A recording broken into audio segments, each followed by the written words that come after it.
세션 2를 시작해 보도록 하겠습니다. 세션 2는 코로나 팬데믹 전후에 걸친 스마트워크 변화 양상을 알아보려고 합니다. 코로나19 상황에서 기존의 노동법 및 관련 제도가 무력해지는 현상이 가속화되었습니다. 사회적 거리 두기로 인해 부상한 스마트워킹은 노동법에 새로운 질문을 가져오고 있습니다. 이번 세션은 단지 한 국가의 개별 연구에 그치지 않고 스마트워킹에 대한 각 나라별 추세를 살펴보면서 팬데믹으로 활성화된 비대면 스마트워크가 사무실 근무를 대체하며 지속될 수 있을지 여부에 대한 세계적인 흐름을 파악할 수 있을 것 같습니다. 각 나라의 사례들을 정확한 데이터와 함께 보도록 하겠습니다. 세션 2를 진행하실 이완구 회장님 역시 박수로 맞이해 주시기 바랍니다.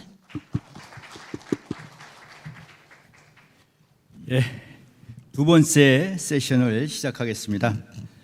세계 노동 전문가 협회 회원국들 간 노동 이슈를 공유하고 필요한 사항에 대해서 공동 연구를 수행하고 있습니다. 이번 세션은 지난 4월 4일 제가 루마니아를 방문했을 때 열린 우넬름 페스트에서 결의한 공동 연구의 성과를 발표하기 위해 구성했습니다. 코로나19 팬데믹으로 인해 일하는 방식의 변화를 겪었습니다.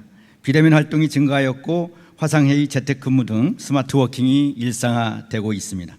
그러나 팬데믹이 끝나가면서 팬데믹 이전으로의 회귀와 변화된 방식에 적응하고자 하는 두 흐름이 동시에 나타나고 있습니다. 그래서 우리는 각 나라별로 이러한 팬데믹 전후의 스마트워킹의 양상이 어떻게 전개되고 있는지 각 나라별 케이스 분석을 해보기로 했습니다. 이번 세션은 공동연구의 중간 성과 발표의 성격이며 연구가 완료되면 세계 노동 전문가 협회의 공동 연구 성과로서 각 나라별로 공유되고 우리 회원들도 그 연구 성과를 다시 확인할 수 있도록 하겠습니다.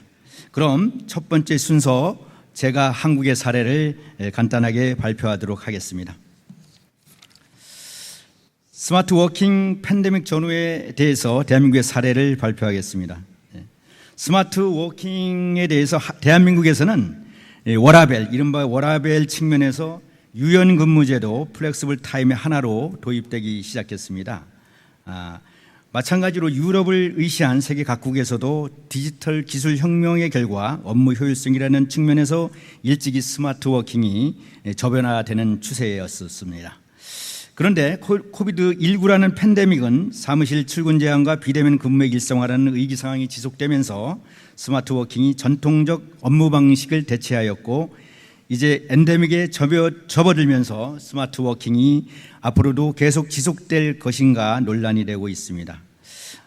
우리 대한민국에서의 스마트워킹 도입과 확산 수준에 대해서 간략하게 말씀을 드리겠습니다.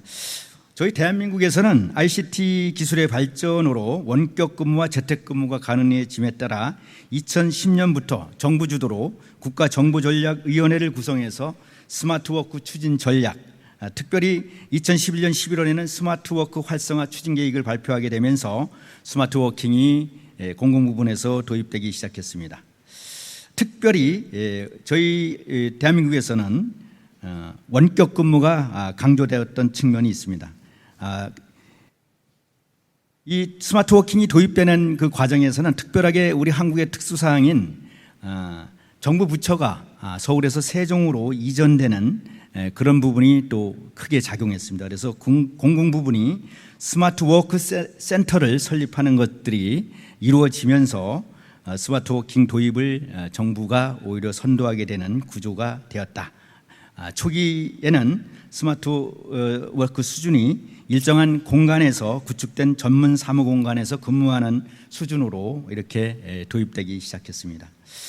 그 후 대한민국에서 스마트워킹은 많이 확산이 되어 있는데 특히 민간 기업에서는 이미 대기업이나 IT 기업을 중심으로 이미 정부 부분이 시작하기 이전에도 도입이 되기 시작했습니다. 그에 대한 정리가 2011년 방송통신위원회가 스마트워크 도입 운영 가이드북을 발견하게 되면서 민간 기업으로 전반적으로 확산되기 시작해서 특별하게 재택근무가 또 활성화되기 시작했다고 이런 특성을 보이기 시작했습니다. 더욱이 나아가서 대한민국 고용노동부, 우리 주무부처인 고용노동부는 재택근무 종합건설 지원 사업을 지원하는 그런 정부의 노동관계 법령 가이드라인을 2011년 4월에 제정하게 되면서 스마트워킹은 이미 그 당시부터는 혁신기업의 상징처럼 각광을 받게 되었습니다. 여기에 최근 2019년부터 시작된 코비드19라는 팬데믹 상황으로 인해서 사무실 출근 제한과 비대면 근무의 일상화라는 그러한 위기 상황이 지속되면서 스마트워킹이 전통적 업무 방식을 대체할 정도로 확산 속도를 가중시켰습니다. 그러나 다행히도 만 3년 만에 스마트워킹 그 확산 단계에서 다행스럽게 코비드가 엔데믹 상황으로 이렇게 변화가 되면서 또 다른 양상이 보이기 시작했습니다. 저희 대한민국에서 스마트 워킹 확산 단계는 PPT 5페이지에서 보는 바처럼 스마트 워킹이 다양한 그런 유형이 있는데 특별하게 근무 장소의 유연화 그리고 근무 시간을 모두 유연화하는 단계로까지 진전이 되었습니다. 원격 근무에서 출발해서 근무 시간을 유연화하는 단계로까지 진입이 됐다. 근무 시간 유연화는 노동법적인 완벽하지는 않지만 현행 노동법의 뒷받침이 어느 정도 또 작용한 측면이 있다는 점을 이해해 주시기 바라겠습니다. 다음은 기업 규모와 업종에 따른 차이점, 스마트 워킹의 현 상황들이 업종에 따라 어떤 차이점이 있을 것인가에 분석한 사례들이 있는데 도표를 보시면 5인 이상 사업장과 도표 PPT 6페이지를 보시면 5인 미만 이상 사업장과 5인 미만 사업장을 크게 분류를 하면 큰 차이는 보이지 않고 있지만 그래도 유의미한 상당한 차이를 보이고 있다 이렇게 볼 수가 있고 제일 많이 도입된 것이 스마트 오피스, 그 다음에 모바일 오피스, 그 다음에 재택근무, 스마트 워크 센터 이런 순서대로 도입이 되기 시작했고 2020년도와 2020년도 기준으로 5인 이상과 5인 미만 기업들을 분석을 해보면 이러한 차이가 보게 됩니다. 저 2020년 도표를 보면 예를 들면 스마트 오피스는 75%, 5인 이상은 75.9%였는데 5인 미만은 54.5%다. 이렇게 많은 차이를 보이고 있습니다. 이것은 뭐 당연히 기업 규모라든지 여러 가지 또 사업가의 의지, 또 마인드 뭐 이런 것들도 종합적으로 작용이 되지 않았나 이렇게 생각합니다. 한편 PPT 7페이지에 보시듯이 원격 근무제도, 근무 장소 유연화는 기업 규모가 클수록 이용률이 높은 것으로 보여지고 있고요.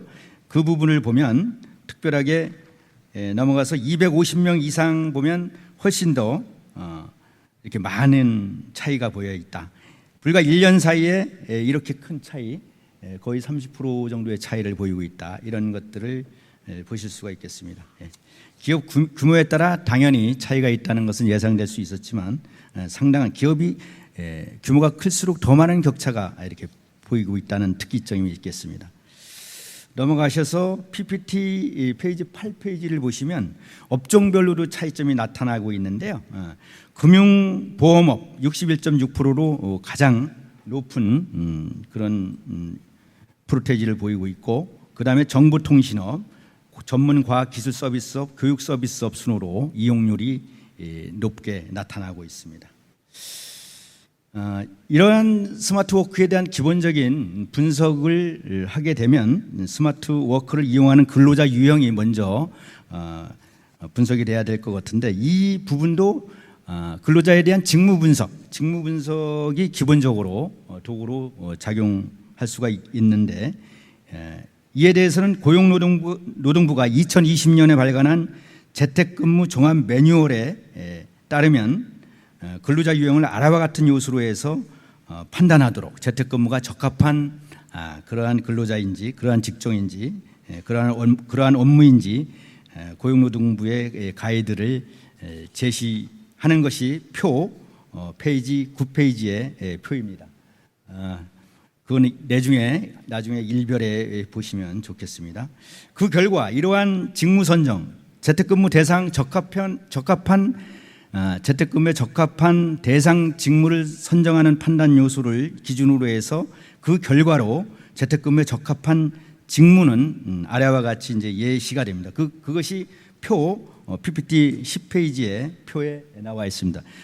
이 일별에 보면 여러분들이 다 예상할 수 있는 것입니다. 스스로 업무 계획을 세우고 자율적이고 독립적인 업무인지, 그리고 업무 협조가 빈번하게 발생할 수 있는지 또는 발생하지 않는 업무인지, 또한 동료와 상사와의 대면 업무가 제한적인 직무인지, 고객과의 대면 접촉이 거의 없는 업무인지 일별에 보시면 거의 우리가 예상이 가능한 그러한 특성을 보일 수가 있습니다. 그래서 이 재택근무 적합 직무 예시에 따른 기준에 우리가 재택근무 가능 여부에 대한 직종별 직무 적합도를 재택근무 직무 적합도를 살펴보면 컴퓨터 및 수학, 그리고 교육훈련 도서관, 법률 그리고 비즈니스 등의 직종은 재택근무 용이도가 매우 높은 것으로 나타나는 분야이고요. 농업, 임업, 어업, 생산, 건설 등의 전통적 직종이나 음식업, 청소, 보수유지 등의 서비스 직종은 재택근무 적합도가 매우 낮은 직무라고 볼 수 있습니다.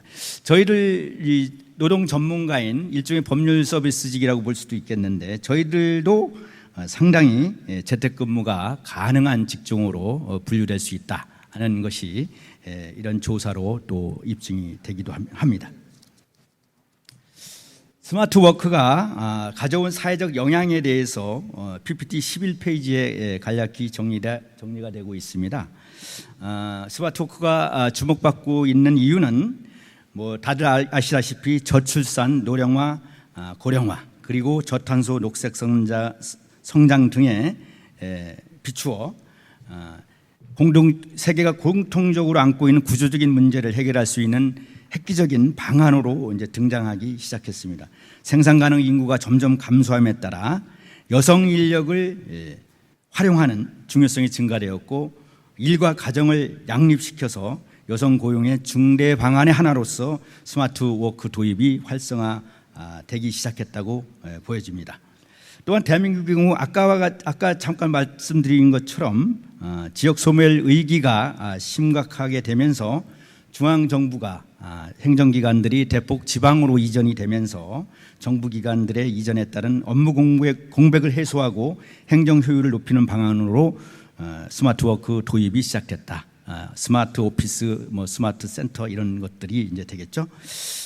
그래서 스마트워크는 사무실과 시설 설비, 용품 등에 대한 고정 비용을 줄일 수 있게 되고, 탄소 배출도 줄일 수 있는 친환경적 기업 운영을 가능하게 해주는 측면이 있어서 또 각광을 받고 있는 측면이 있다, 이렇게 말씀드릴 수가 있겠습니다.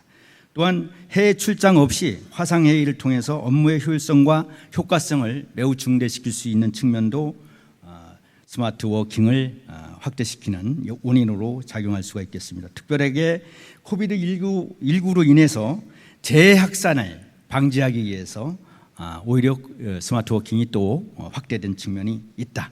그 과정을 통해서 기업의 의기가 오히려 극복되는 또 도구로서도 사용되는 측면도 있었다. 이런 말씀을 드릴 수 있겠습니다.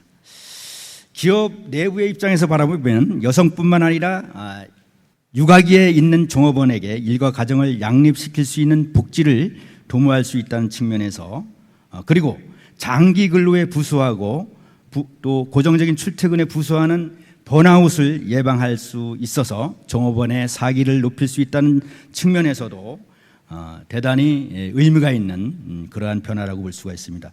최근에는 채용 시장에서 이러한 복지 정책, MZ 세대를 중심으로 이러한 복지 정책이 채용 시장에서 상당히 중요한 기준으로 작용하고 있습니다. 스마트 워크, 마지막으로 스마트 워크 현재 동향에 대해서 간단히 말씀드리면서 정리를 하겠습니다. 스마트 워크는 어쨌거나 앞으로도 계속 디지털 발전에 입각해서 확산될 가능성이 매우 높습니다. 그렇지만 우리 한국에서는 수직적이고 대면 중심의 조직 문화가 강하게 존재하는 관계로 해서 팬데믹을 해소하는 잠정적 단기간 근무 형태로 수용되고 있던 측면이 있어서 이제 바야흐로 엔데믹 상황에 접어들면서는 다시 사무실 근무라고 하는 전통적 업무 방식으로 회귀하는 그러한 방향으로 전환되고 있다. 특별히 대기업 중심, IT 기업 중심으로 해서 예컨대 카카오라든지 이런 부분들을 보게 되면 다시 과거로 좀 회귀되는 그런 양상을 보이고 있다.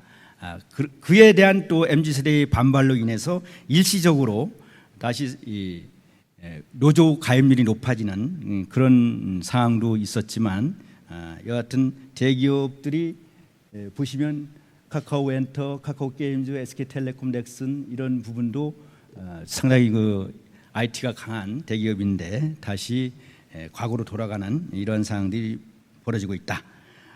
다행스러운 것은 이 두 부분, 사무실 근무와 재택근무를 혼용하는 하이브리드식의 이러한 사례들도 늘어나고 있다. 그 부분은 또한 중간적인 과정에서의 다행스러운 부분이라고도 생각할 수 있겠습니다. 스마트워크는 분명히 여러 가지 장점이 있지만 사무실 근무를 완전히 대체하기까지에는 그동안 익숙했던 조직 문화라는 심적인 장벽이 작용하기 때문에 또한 디지털 기술에 익숙하지 않은 기성세대의 저항감과 갈등을 해소해야만 한다는 과제를 안고 있다고 생각이 됩니다. 그럼에도 불구하고 앞으로 디지털 혁신이 계속됨으로써 이러한 스마트워크에 대한 각국 사례 연구를 통해서 미래의 인사노무 방안을 강구해 나가는 것이 대단히 의미 있고 중요하다. 앞으로의 또 계속적인 연구가 기대되는 이유이기도 합니다. 이상 간략하나마 발표를 마치겠습니다. 감사합니다.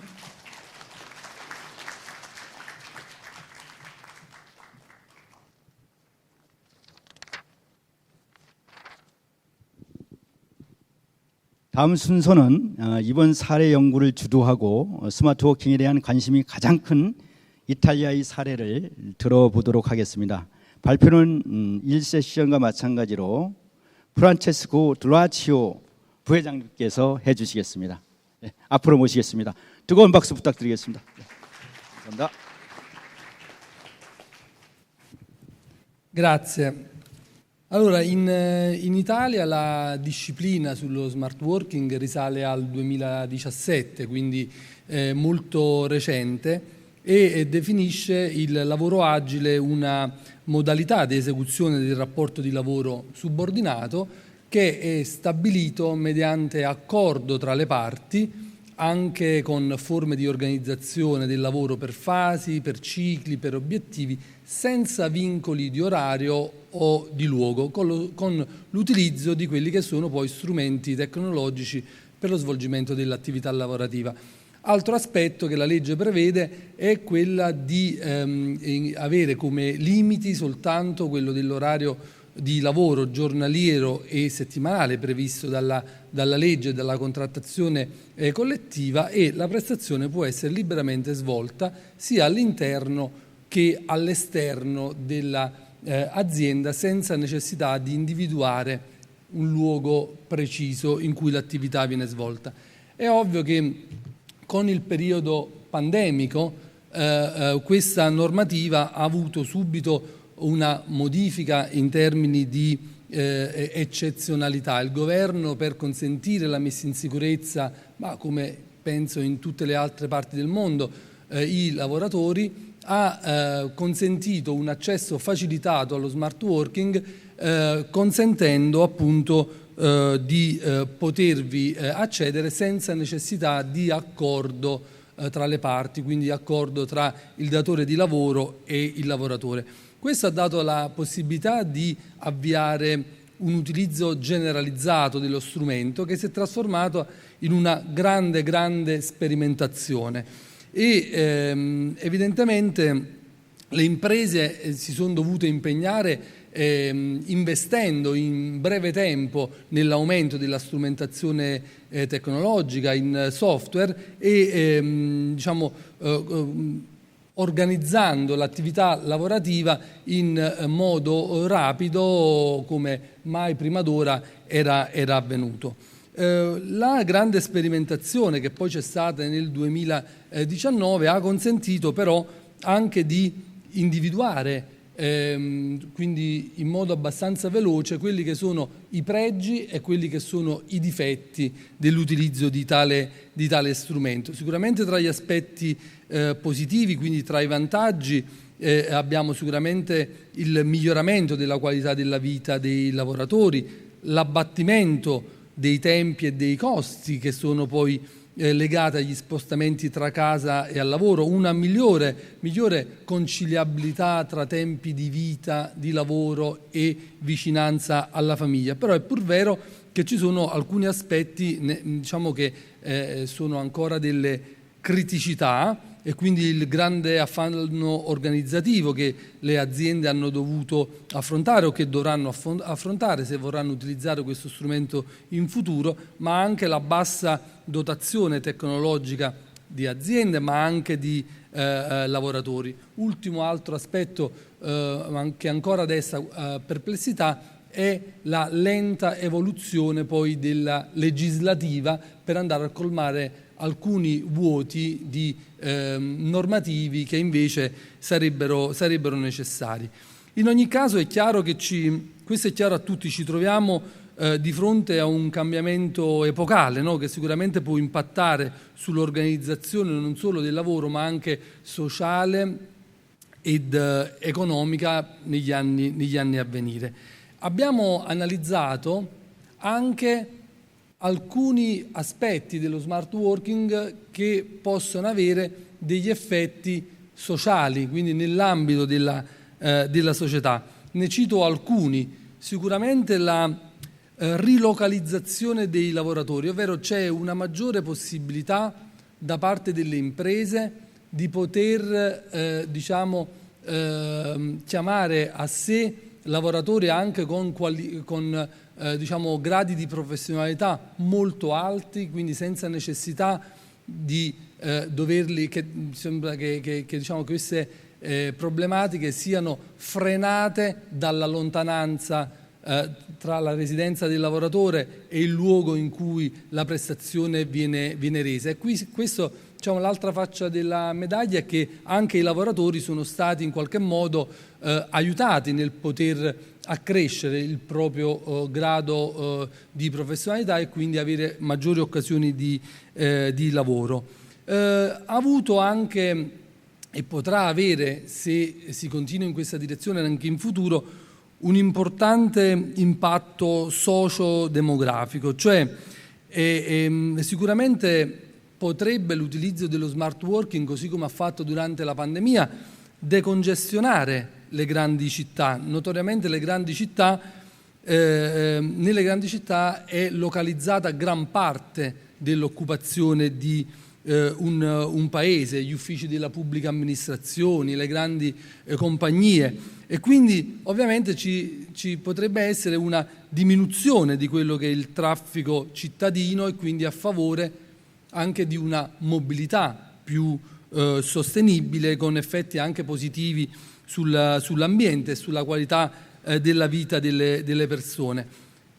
Altri aspetti importanti sono quelli di dare in qualche modo supporto a quelle aree rurali più periferiche, no? dei nostri paesi, che invece affrontano sempre più uno spopolamento, cioè in Italia, soprattutto l'Italia del Sud, si verifica il fenomeno per cui lavoratori sono costretti ad abbandonare i loro luoghi di origine per trasferirsi al nord o nelle grandi città per trovare occupazione. Ecco, lo smart working potrebbe favorire un ripopolamento di quelle aree e quindi la ricostruzione di una economia nei luoghi sicuramente periferici. Poi ovviamente altro aspetto positivo è quello di migliorare la qualità di vita e di benessere di famiglie e di lavoratori e quindi anche conciliare l'esigenza di accudire i figli ma anche persone familiari anziani e quindi non più autosufficienti. Abbiamo riscontrato ovviamente dei limiti. I limiti si trovano soprattutto nella infrastrutturazione tecnologica. Le linee internet ultra veloci non sono ancora presenti in tutto quanto il nostro paese, quindi c'è un processo ancora in corso ma in alcune parti un po' lento. Altri limiti che abbiamo riscontrato sono quelli della difficoltà delle imprese di controllo dei lavoratori, ma anche il rischio di isolamento lavorativo, perché viene meno quella possibilità di confrontarsi personalmente, guardarsi negli occhi e quindi sviluppare quella caratteristica di empatia sul luogo di lavoro. Riteniamo altrettanto che ci siano dei benefici da non sottovalutare, soprattutto nella possibilità di utilizzare questo strumento per favorire l'occupazione femminile. E questa è una componente molto, molto importante, ma non possiamo non evidenziare come lo smart working ha sì tanti aspetti che in proiezione futura possono essere positivi, possono giovare al nostro mondo del lavoro, però c'è anche il rischio che possa evidenziare delle differenze nel nostro mondo del lavoro. In modo particolare si potrebbero amplificare quelle differenze che già oggi ci sono tra chi ha un livello di istruzione più alto e quindi quel tipo di prestazione può più facilmente essere svolta a distanza con chi ha un livello di scolarizzazione più basso. E quindi in effetti questa possibilità di diffusione del benessere lavorativo non sarebbe pari, ma ci sarebbero in ogni caso delle discriminazioni. Dopo il periodo pandemico, premetto questo, prima della pandemia in Italia abbiamo avuto un utilizzo dello smart working in percentuale pari al 2% del totale dei lavoratori.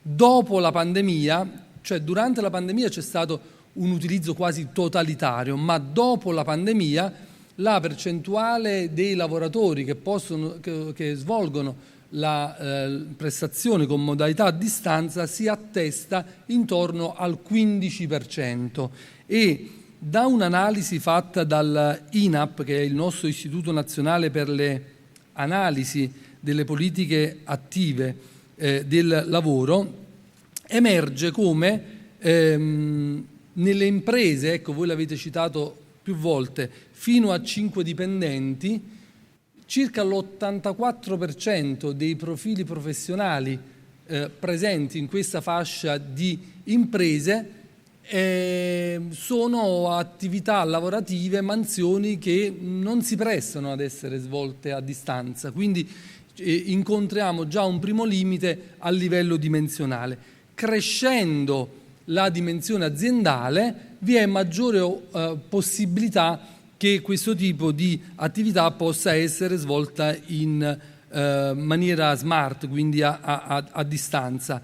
E tra i lavoratori che attualmente sono particolarmente occupati con modalità a distanza, oltre ad essere in qualche modo caratterizzate nelle imprese di grande dimensione, sono soprattutto lavoratori laureati e occupati in generale nei servizi, ma molto di più nei servizi pubblici, quindi sono per lo più dipendenti della pubblica amministrazione.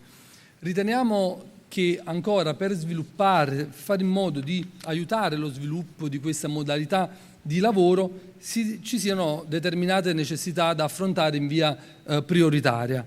Sicuramente la dematerializzazione dei documenti, l'ottimizzazione dei flussi informativi e poi sicuramente l'aumento della capacità di automazione delle fasi di lavoro.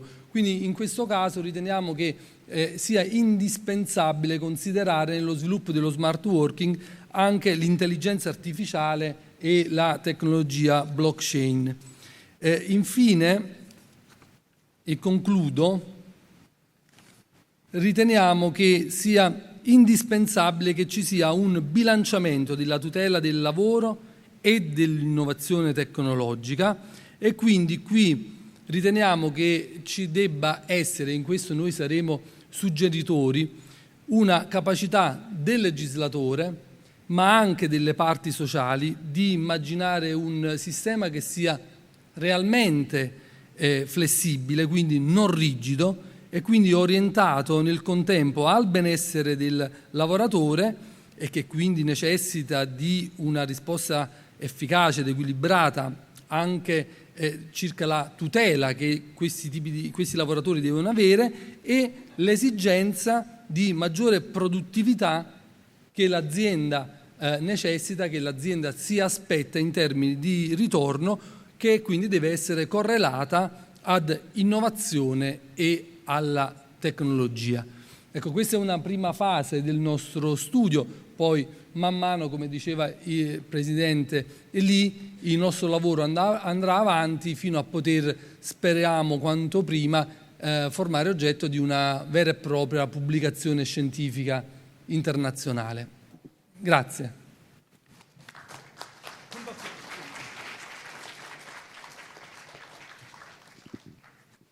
다음은 부의장국인 일본의 사례 발표를 진행하겠습니다. 일본 사회보험 노무사 연맹의 타쿠 카와무라 부회장님께서 발표를 해주시겠습니다.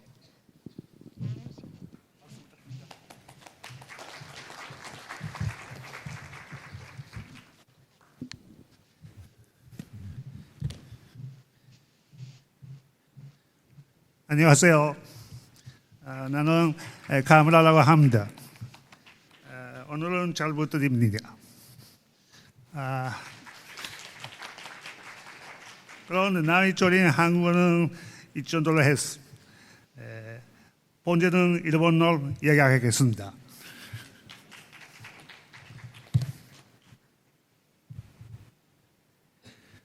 本日私の発表でお伝えしたいことは次の3点です。まず第一に、日本の社会課題、あるいは労働環境改善のために、日本では政府主導でのテレワーク、あるいはモバイルワーク等が推奨されていましたが、COVID-19 のパンデミックの前には、ほとんど導入をされていませんでした。第二に、その状況は、パンデミックによる感染拡大によって行動制限が課せられたことにより、多くの企業においてテレワークあるいは在宅勤務の導入が一気に加速しました。しかしながらパンデミックの終了に伴いその勢いは失われ、従来の働き方を求める動きに戻るリセッションが目立ってきました。最後に、日本の社会課題の克服、労働生産性の向上、労働環境改善のためには、デジタルトランスフォーメーションへの積極的な対応と、働き方改革が重要であることは否めません。それらの課題解決のためには、スマートワークが広く普及すること、これが重要だというふうに考えています。こちらのグラフは、パンデミックの前後で、日本でのテレワークの導入状況です。政府による緊急事態宣言が発出された2020年5月にテレワークの実施率が飛躍的に伸びています。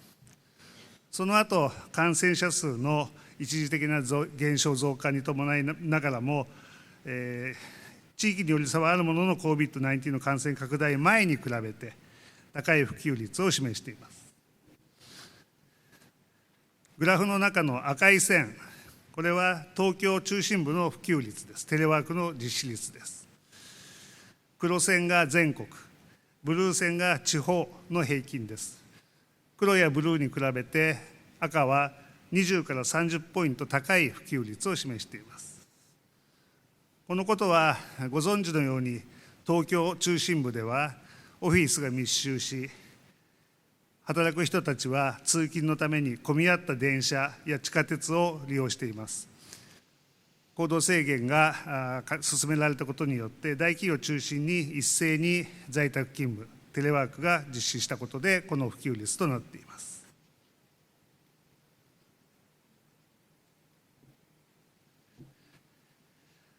次に、日本の社会的課題について少し説明をします。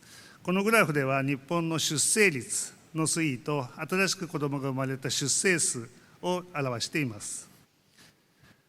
日本の大きな社会課題、このことは日本だけではなく、多くの先進諸国においておける共通の大きな課題であると認識をしていますが、日本ではこのグラフに見るように、およそ50年間にわたって新しく生まれる子どもの数が減り続けています。一方で、こちらは日本の将来を含めた人口の推移のグラフになります。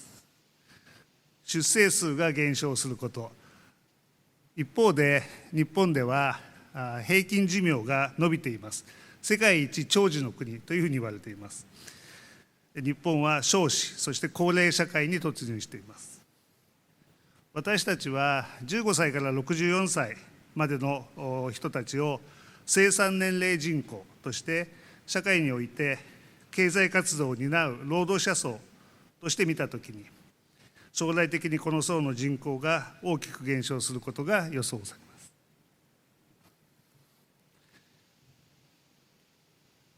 一方で、こちらのグラフの一番左側、これは労働力人口を示しています。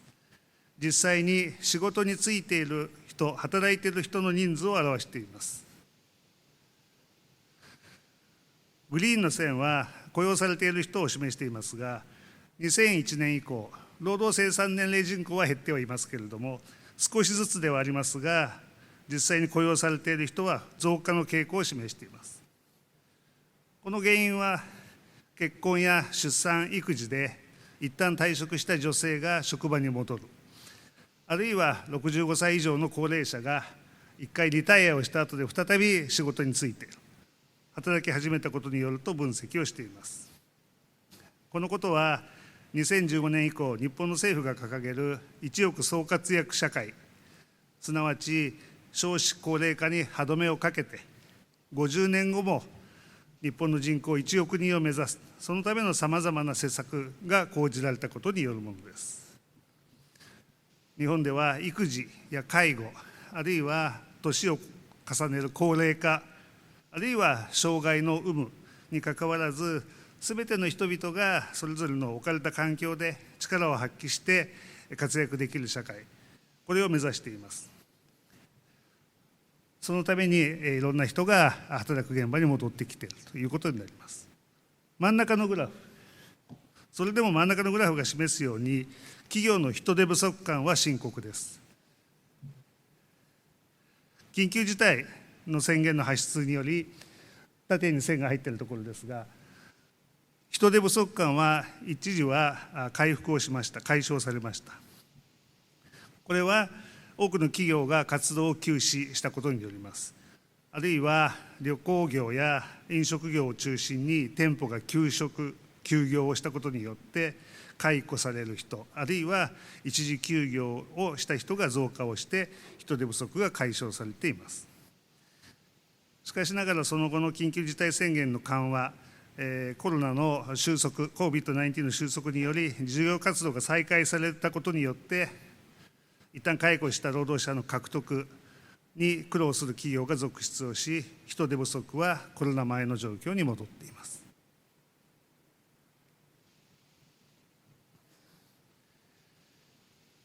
こちらは企業の規模別のテレワークの実施率です。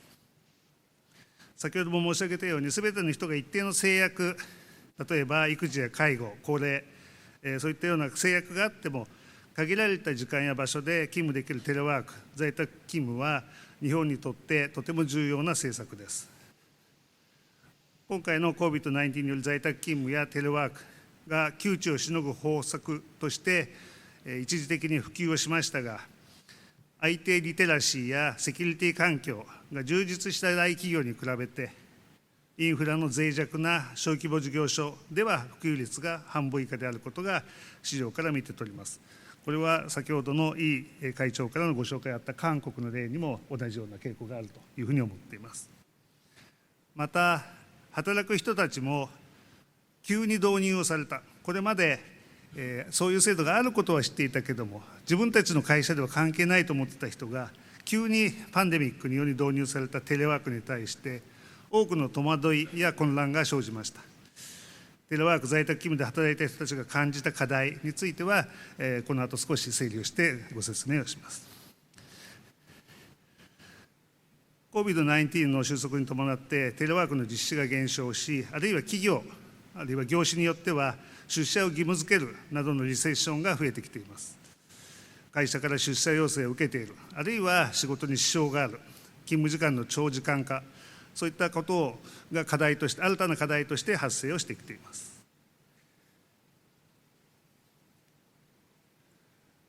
このグラフは直近1年間でテレワークを実施した状況を示しています。直近1年間にテレワークを実施した就業者、働く人の 94% は今後もテレワークを続けたいという意向を持っています。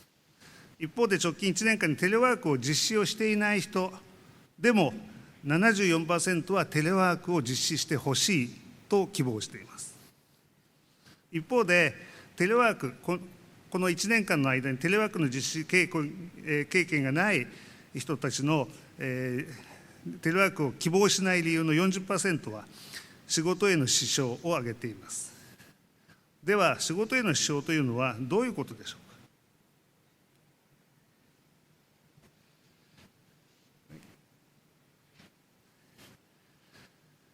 ここに書いてあるようにですね、テレワークで感じた課題として最も多いのはコミュニケーションの不足が挙げられます。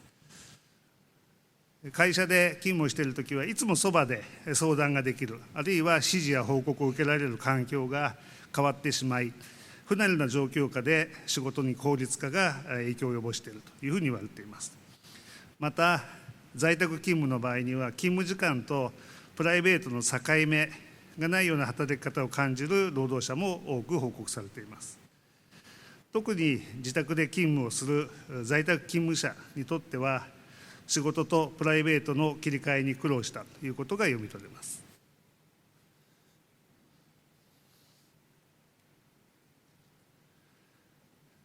労働時間の面から、テレワーク、在宅勤務の課題を見ていると、通勤時間はなくなりました。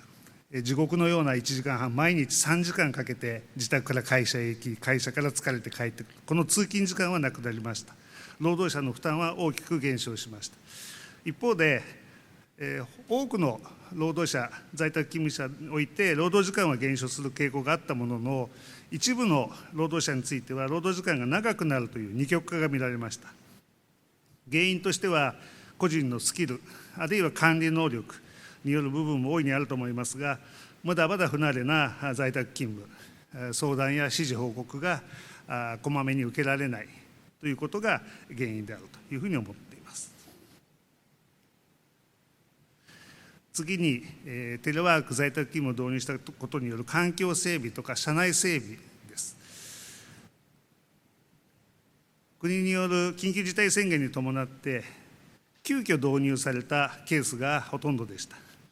したがって、社内ルールの整備、あるいはデジタルトランスフォーメーション環境の整備が十分でなかったケース、特にセキュリティであったりとか、さまざまなデバイスの調達に苦労したということが多く挙げられています。また今回の事態を受けて、継続的に在宅勤務、テレワークを実施する企業においては、対象業務の選別も含めてですね、生産性向上のための制度設計が求められています。今後のデジタルトランスフォーメーション化における働き方改革の見込みということで、これまで私たち、特に日本では、仕事というのは決められた場所で決められた時間働くことでした。それが今、スマートワークという形の中で、時間の自由度、あるいは場所の自由度が求められ、そしてそれが普及してきました。ここにもあるように、好きな時間に働きたいという人、あるいは好きな場所で働きたいという人が圧倒的に多くなってきています。一方で、働く人の就業価値観、働くことに対する価値観も変化をしてきています。ワークライフバランスというように、これまで日本では働くということが一番尊いことという強い概念があって、多くの人が勤勉に働いてきました。しかし最近では、働くことと自分の生活、あるいは家族と過ごす時間、そういったことの重要性に多くの人が気づき、そしてそのワークライフバランスをうまく取ることに意識をした働き方をすることが増えているし、多くの企業でもそういった働き方、働かせ方に取り組んでいます。特に先ほどから申し上げて、日本では人口が減り、生産年齢人口が減少する中で、多様性のある働き方、育児や介護、あるいは高齢者、障害を持っている方、病気を抱えている人、そういった人がそれぞれの事情で働く時間や場所を選択できる働き方が求められます。さらに言えば、ギグワーカーとかフリーランスがこれから増加をするということも見込まれています。そういった世の中において、テレワークであったりとか在宅勤務、あるいはさまざまな方法を組み合わせたスマートワークということは、これからの日本の成長と、それから社会課題克服のためにはなくてはならない制度だというふうに私たちは考えています。スマートワークへの積極的な取り組み、これは日本にとって最重要なテーマであるというふうに考えています。감사합니다。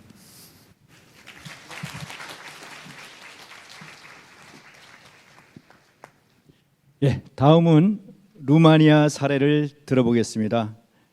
예, 루마니아 우넬룸의 대변인 치프리앙 아우레를 소개합니다. 사례 발표를 하시겠습니다. 큰 박수 부탁드리겠습니다.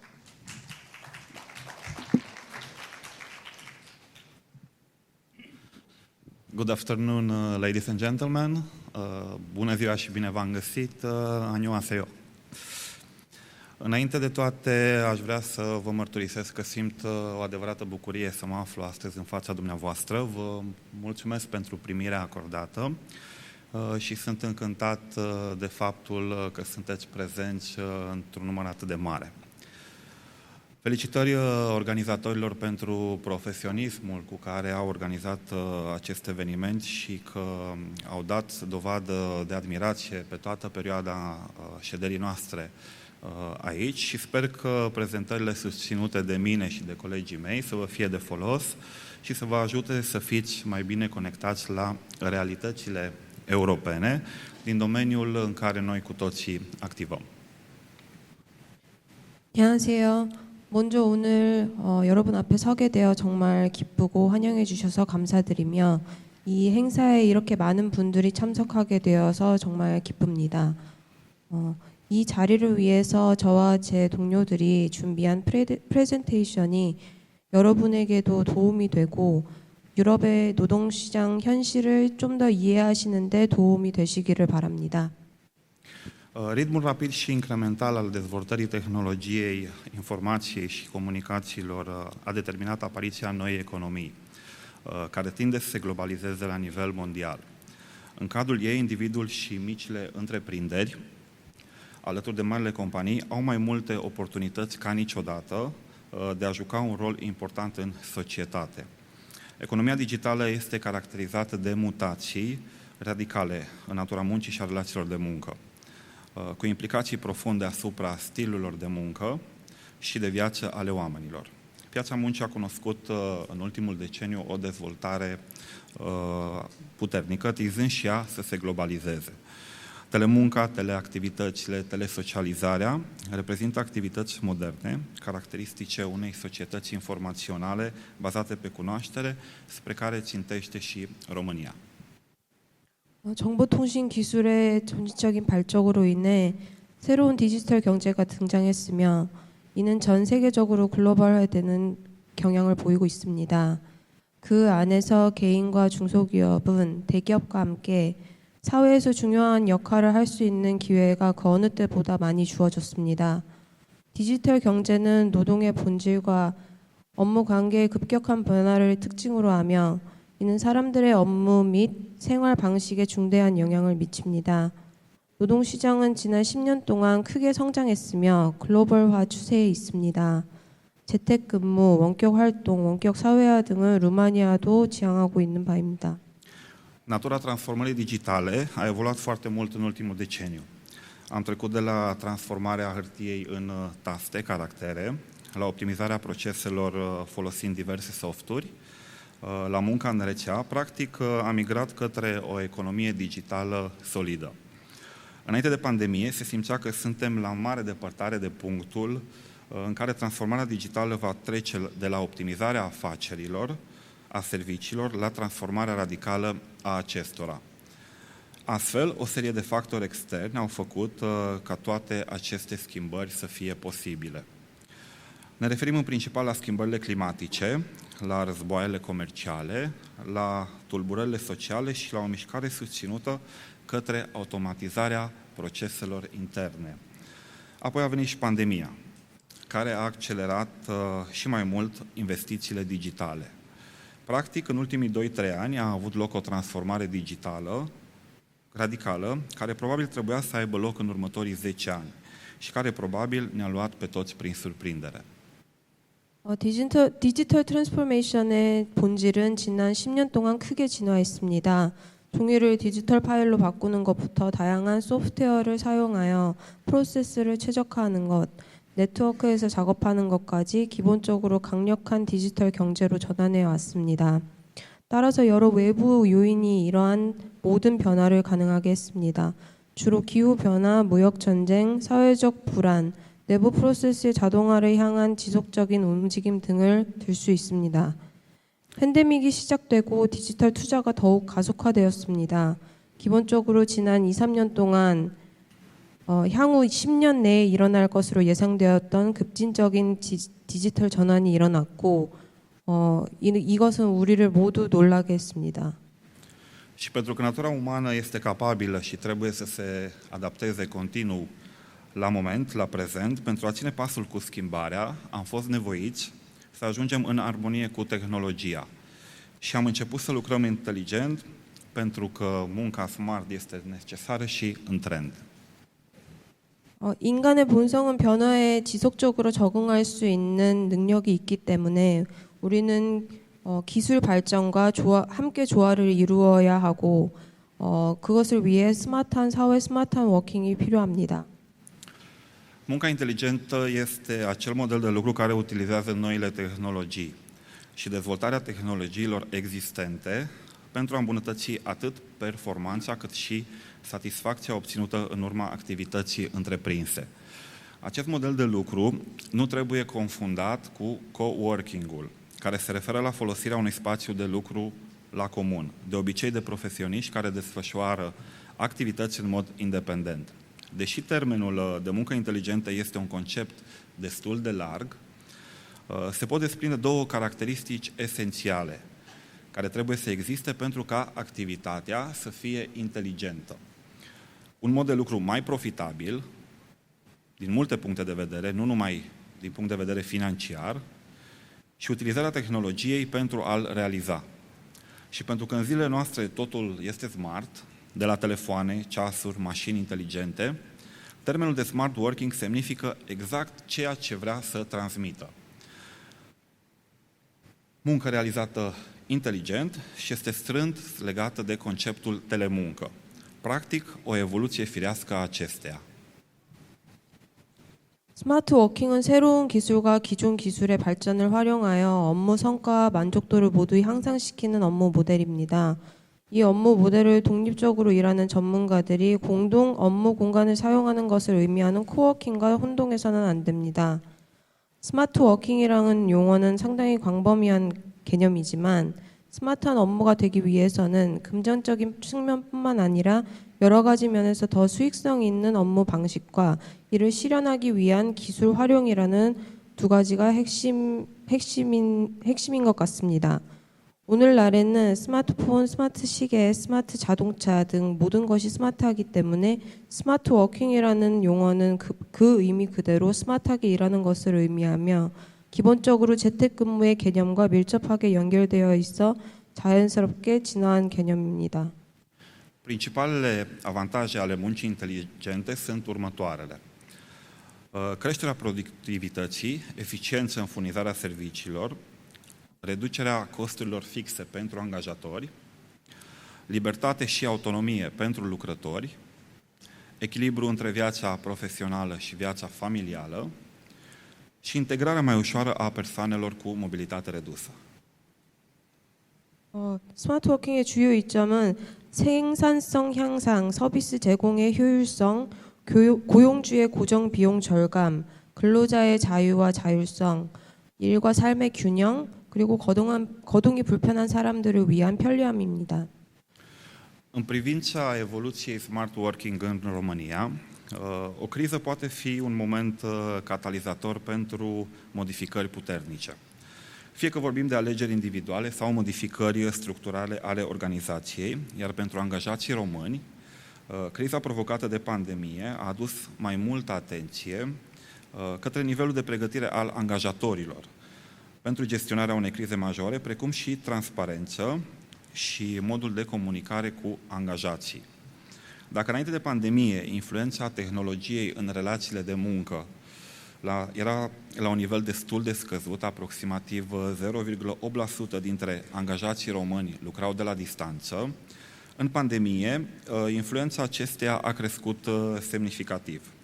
Numărul celor care au muncit de la distanță crescând la aproape 20%. Acest model de lucru reprezentând o soluție ieftină și mai eficientă pentru mulți dintre angajatori.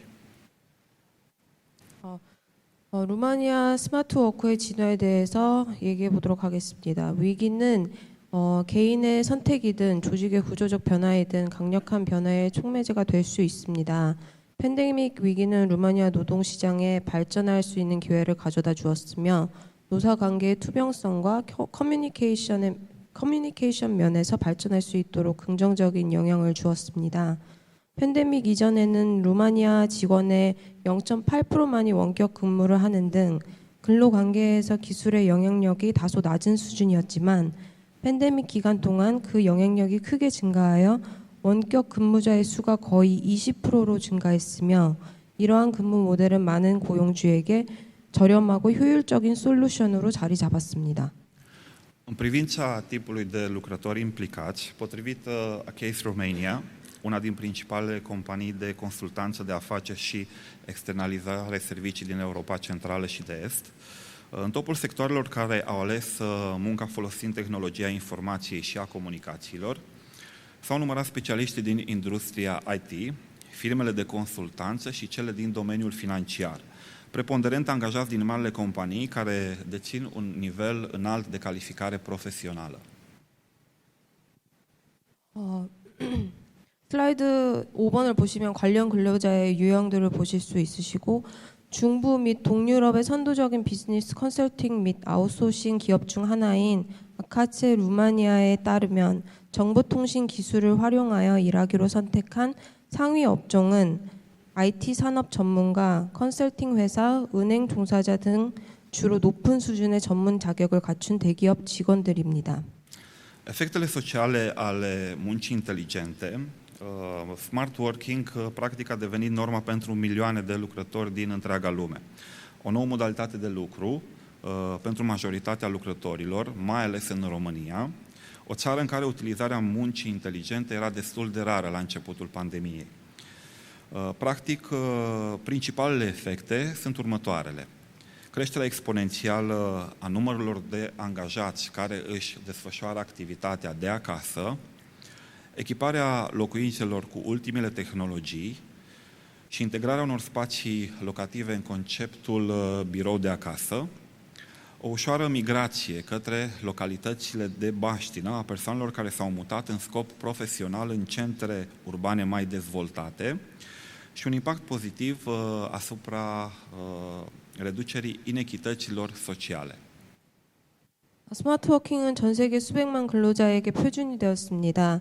특히 팬데믹 이전에는 스마트 워킹을 거의 사용하지 않았던 루마니아에서는 대부분의 근로자에게 새로운 업무 방식이 되었습니다. 재택근무하는 직원 수가 증가하고 가정에 최신 기술을 갖추고 일부 생활 공간을 홈 오피스로 사용하도록 합니다. 업무 목적으로 지방에서 도심으로 i주하는 사람들이 많아졌고 사회적 불평등을 줄이는 데 긍정적인 영향을 미쳤습니다. În privința tendințelor actuale, smart working cu siguranță a avut un impact pozitiv asupra economiei, în general, și asupra relațiilor de muncă în special. Relația de muncă angajat-angajator a suferit transformări majore. Modelul de lucru a suferit și acesta, iar angajatorii s-au adaptat noilor cerințe ale pieței. Noua economie este caracterizată de numeroase e-activități, cum ar fi e-educația, e-medicina, e-afacerile, e-guvernul, e-comerțul și așa mai departe. De multe ori, terminologia e-activități este înlocuită cu teleactivități. Evident, e-activitățile nu pot suplini toate activitățile dintr-o societate. Mineritul, agricultura, siderurgia, tâmplăria se vor moderniza mult în noua economie, dar vor fi lipsite de acel E. Izbucnirea pandemiei a provocat modificări ale modului în care oamenii muncesc. Pe întreg mapamondul, tendința este aceea de a ne întoarce la normalitate, acea normalitate pe care o cunoaștem dinainte de pandemie. Însă, pentru angajații care pot și doresc să-și continue munca de acasă, companiile încă au implementat acest model de lucru, declarând că prioritatea este protejarea angajatului.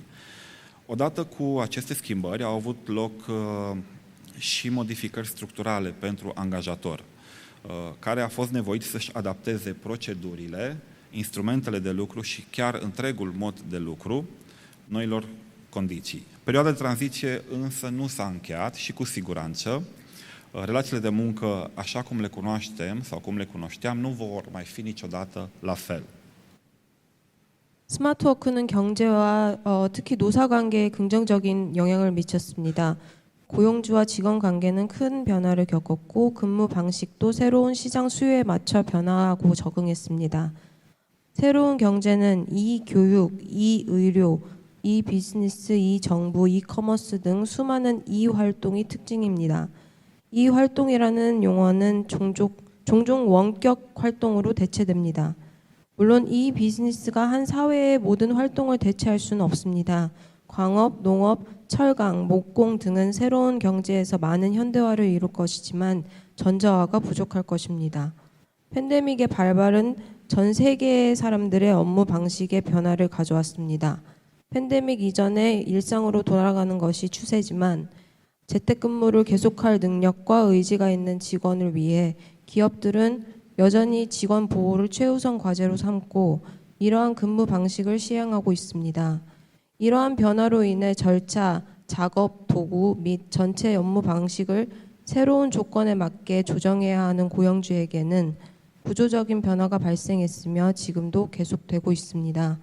과도기는 아직 끝나지 않았으며 우리가 알고 있던 노사관계는 분명 예전과 같지 않을 것입니다.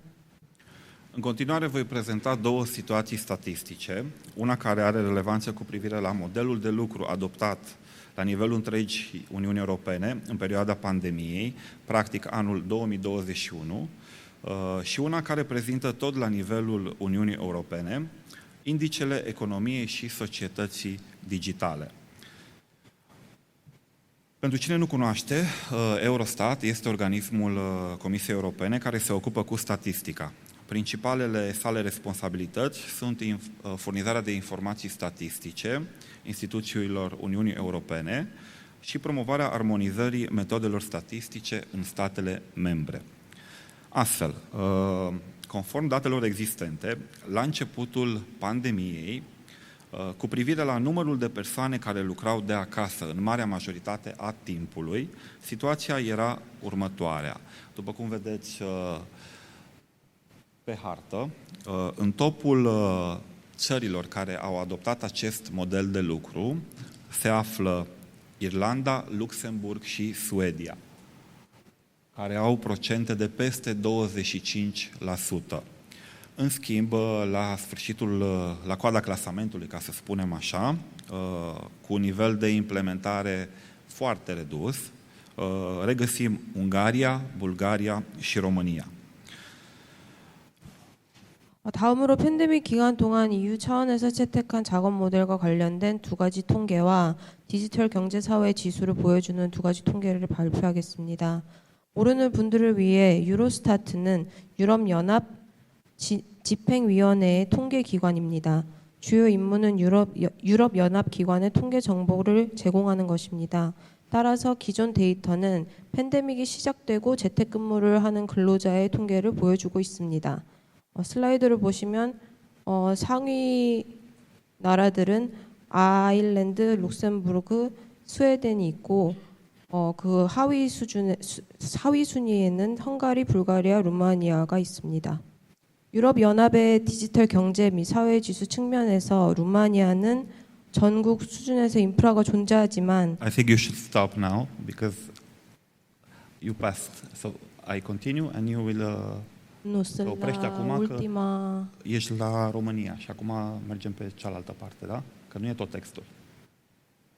Da? Nu am trecut. Nu ai trecut? Ok. Da, am terminat acum. Ok. terminas구만. 전국 수준에서 인프라가 존재하지만 특정 정책의 구현이 부족하기 때문에 전망은 낙관적입니다. În privința indexului economiei și societății digitale din Uniunea Europeană, România ocupă din nou un loc care poate nu-i face prea mare cinste, însă perspectivele sunt unele optimiste, deoarece la nivelul întregii țări infrastructura există, implementarea anumitor politici fiind însă deficitară. Vedem astfel că la capitolul conectivitate, care măsoară în principal existența și performanța infrastructurii digitale, precum accesul la internet de viteză ridicată a gospodăriilor sau rata de acoperire la nivel 5G la nivelul teritoriului țării, România se află la mijlocul clasamentului.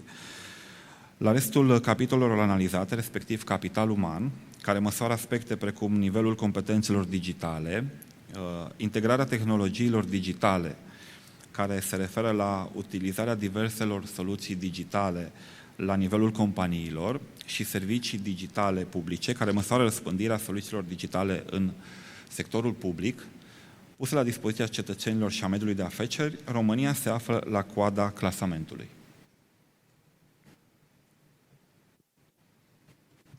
주로 가정용 초고속 인터넷 액세스 또는 국가 영토의 5G 커버리지 비율과 같은 디지털 인프라의 존재와 성능을 측정하는 연결성 장에서 루마니아의 순위는 중간 정도에 있습니다.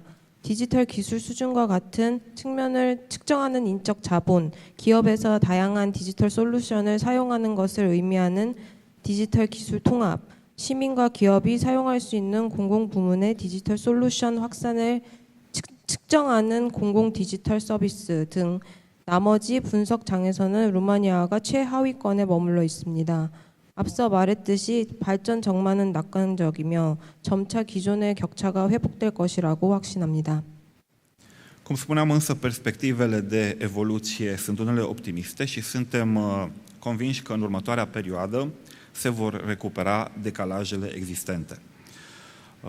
În final, vreau să vă spun că aveți o capitală extraordinară, sunteți un popor muncitor și respectabil, iar experiența dumneavoastră în relații de muncă ne-a ajutat și ne va ajuta în continuare pe noi, experții în legislația muncii din România, să ne dezvoltăm și să evoluăm mai mult.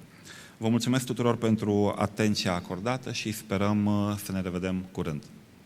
마지막으로 여러분은 특별한 자본을 가지고 있고 열심히 일하는 존경스러운 국민이며 노사 관계에 대한 여러분의 경험은 루마니아의 노동법 전문가인 저희에게 많은 도움이 되었고 앞으로도 더욱 발전하고 진화하는데 도움이 될 거라고 말씀드리고 싶습니다. 여러분의 관심에 감사드리며 감사합니다. 감사합니다. 이 세션 정리에 앞서서 타쿠 카와무라 우리 일본 부회장님께서 잠깐 추가 발언이 있으시겠답니다. 추가 발언 해주시죠.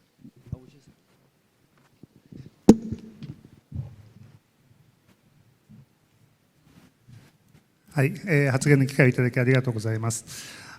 今、各国の発表をお聞きをしていて、同じような課題を抱えているなということを感じました。特にやはりインフラの整備、デバイス、あるいは環境の整備、それからスマートワークを実施をするにあたっての企業規模間の格差というのが大変大きいというふうに感じました。しかしながら、このスマートワークというのは、私は小さな企業ほど効果があるというふうに思っています。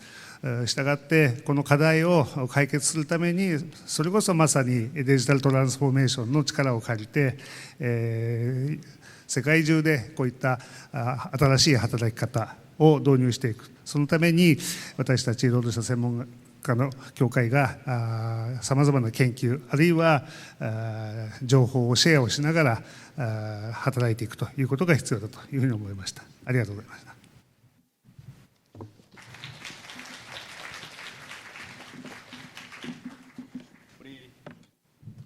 카와무라 상께서 마지막 그 정리에 가름하는 그런 좋은 답변을 해주셨습니다.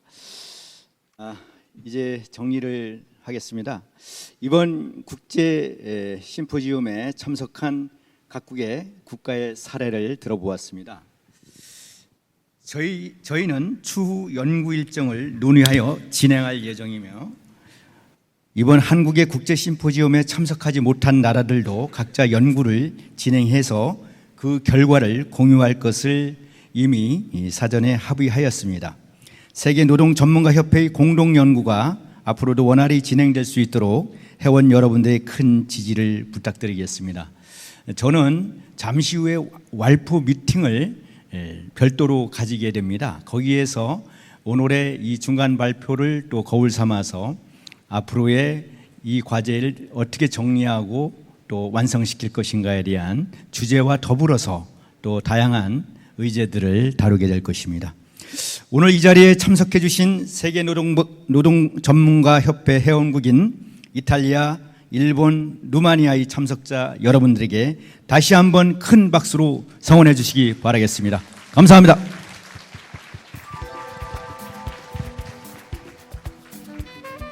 이어서 16시까지 휴식 시간을 가진 뒤 다음 순서로 이어가 보겠습니다.